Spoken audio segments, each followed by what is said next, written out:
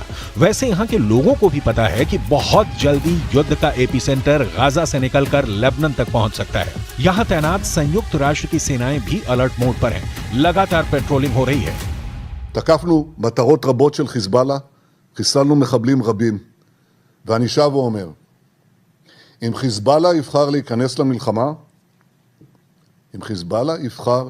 למלחמה, הוא יעשה את טעות חייו. Israel की सेना ने अपना गोला बारूद तैयार रखा हुआ है। तोपों से जो गोले फायर किए जाएंगे वो पहले से ही रेडी मोड में रखे गए हैं। इजरायल की रिजर्व फोर्स भी आसपास के इलाकों में तैनात है। हालात 2006 के बाद जैसे बनते हुए नजर आ रहे हैं और अब हिजबुल्ला के हमलों के बाद सबकी नजर ईरान पर है।